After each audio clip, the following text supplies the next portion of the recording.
அனைவருக்கும் வணக்கம். ஜெயமே ஜெயம் சேனல் மூலியமாக உங்கள் எல்லாரையும் சந்திக்க ரொம்ப மகிழ்ச்சி அடைகிறேன்.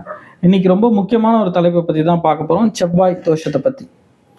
அதுக்கு முன்னாடி நம்ம சேனலில் நிறைய பேர் கொஸ்டின்ஸ் ரைஸ் பண்ணுறீங்க. என்னால் முடிஞ்ச வரைக்கும் சீக்கிரமாக ரிப்ளை பண்ண ட்ரை பண்ணுறேன்.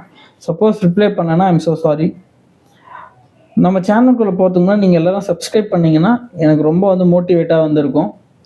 இன்றைக்கி நம்ம பார்க்க போகிற தலைப்பு பார்த்திங்கன்னா செவ்வாய் தோஷம். இந்த செவ்வாய் தோஷம் அப்படின்னா என்ன? செவ்வாய் தோஷம் எப்போ யோகங்களாக மாறுது? செவ்வாயோட யோகங்கள் என்ன? இதுக்கு என்ன பரிகாரம் செய்யலாம்? அதை பற்றி தான் இந்த வீடியோவில் நான் உங்ககிட்ட சொல்ல போகிறேன்.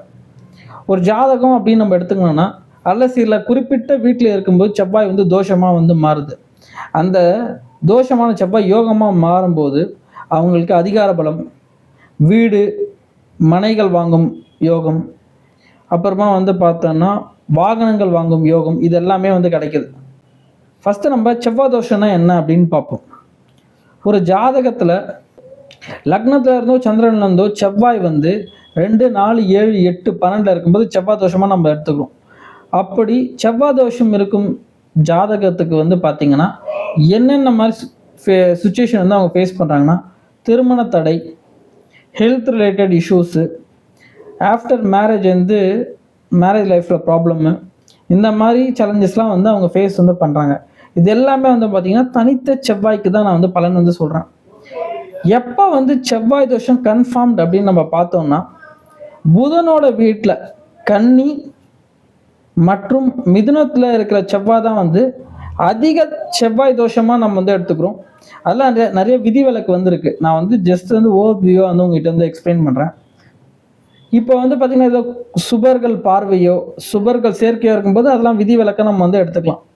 இப்போ இந்த தோஷம் எப்போ யோகமாக மாறுது அப்படின்னு நம்ம பார்த்தோம்னா, செவ்வாயோட ஆட்சி உச்சம் வீடு அப்படின்னு நம்ம எடுத்துக்கணும்னா, மேஷம் விருச்சிகத்தில் செவ்வாய் ஆட்சி அடைகிறார். அந்த இடத்துல பார்த்தோம்னா அது செவ்வாய் தோஷமாக நம்மளால் எடுத்துக்க முடியாது. சனி வீடான மகரத்தில் ஒரு உச்சம் அடைகிறார். ஸோ இந்த 3 இடத்துல செவ்வாய் இருக்கும்போது அதை நம்ம தோஷமாக கன்சிடர் பண்ண வேண்டாம். செவ்வாய்க்கு யோக கிரகங்கள் அப்படின்னு நம்ம எடுத்துக்கணும்னா, சந்திரன், சூரியன், கடகம், சிம்மம், இந்த 2 லக்னத்துக்காரங்களுக்கு செவ்வாய் எந்த இடத்துல இருந்தாலும் அது தோஷமாக நம்ம கன்சிடர் பண்ண வேணாம். ஏன்னா அவங்களுக்கு செவ்வாய் ஒரு யோகராக வருவார். இந்த செவ்வாய் சுபர்களோட சேர்க்கை இருந்தாலும் தோஷமாக கருத மாட்டோம்.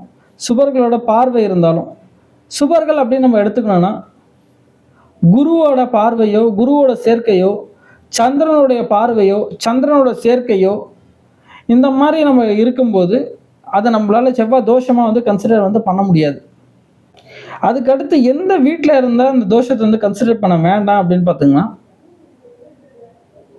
சிம்மத்திலையும் கும்பத்திலையும் செவ்வாய் இருக்கும்போது அது செவ்வாய் தோஷமாக நம்ம கன்சிடர் பண்ண வேண்டாம்.